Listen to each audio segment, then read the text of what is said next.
Hey everybody, what's going on? It's me, Scott, and I'm here to give you an update on the Dungeon Murder Kickstarter, which is well underway. And you guys have done a really good job of getting us past a couple of our early stretch goals.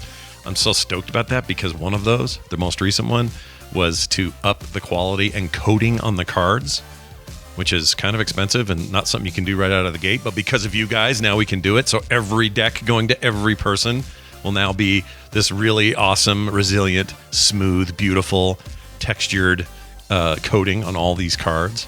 Oh man, it's a huge improvement, so big thanks for that. Next up, I wanted to talk about some changes that I made to the game, and most of these changes were made in light of some time I spent playtesting the game in Las Vegas, Nevada with a bunch of people, fans that were there for our TMS Vegas show. A whole long story if you don't know what that is. But anyway, it was a great time. I was happy to see everybody, but one of the benefits was we got to sit down at a table and deal the cards and actually play through a bunch of games. And there were a lot of questions about, in my own head anyway, about theme and whether or not the cards, as currently constituted, fed into the theme I've created around this thing or not, or well enough, I guess. And it dawned on me during that playtesting that one way to do that was to change one little tiny thing. It's really mostly just terminology, but it makes a big logical difference when you play the game itself. Prior to now, anytime you would refer to the word upkeep in any of the cards, it made sense because it meant you had to get money for upkeep of your dungeon properties. And the problem with that was it didn't make any thematic sense why you were paying it. For example, I would get a card that says, demand the guy over here, someone of your choice, they have to now pay you upkeep, let's say $2,000 upkeep on a dungeon, on a chamber you already own, a card you've already got.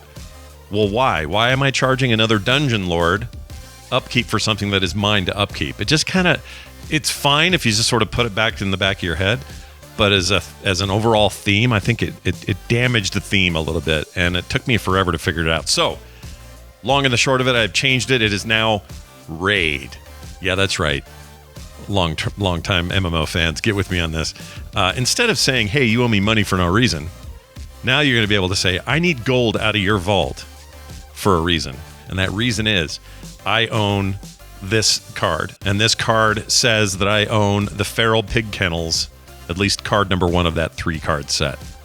And that entitles these feral pigs to attack you, literally attack your vault and take a certain amount of money out of that vault and bring it back. I have raided your 2-3 grand, whatever it is, and I've brought it back and put it into my vault. See, do you see the difference? Instead of just arbitrary, you owe me for no reason. It's game mechanics, just go with it. Instead, it's like, no, I have to take an action, and that action is to screw you and take your money. I want your gold. All right? Not really screw you. It's a friendly game. I don't want to have you guys think this is a screw you game. It really isn't. But it just makes more sense, especially from theme standpoint, for raids to happen. And in every instance where upkeep used to be involved, it is now some kind of raid, including your ability to defend raids or to rebuke a raid. Various other mechanics in the game all work perfectly with it. It was like an epiphany. It seems so simple on the surface.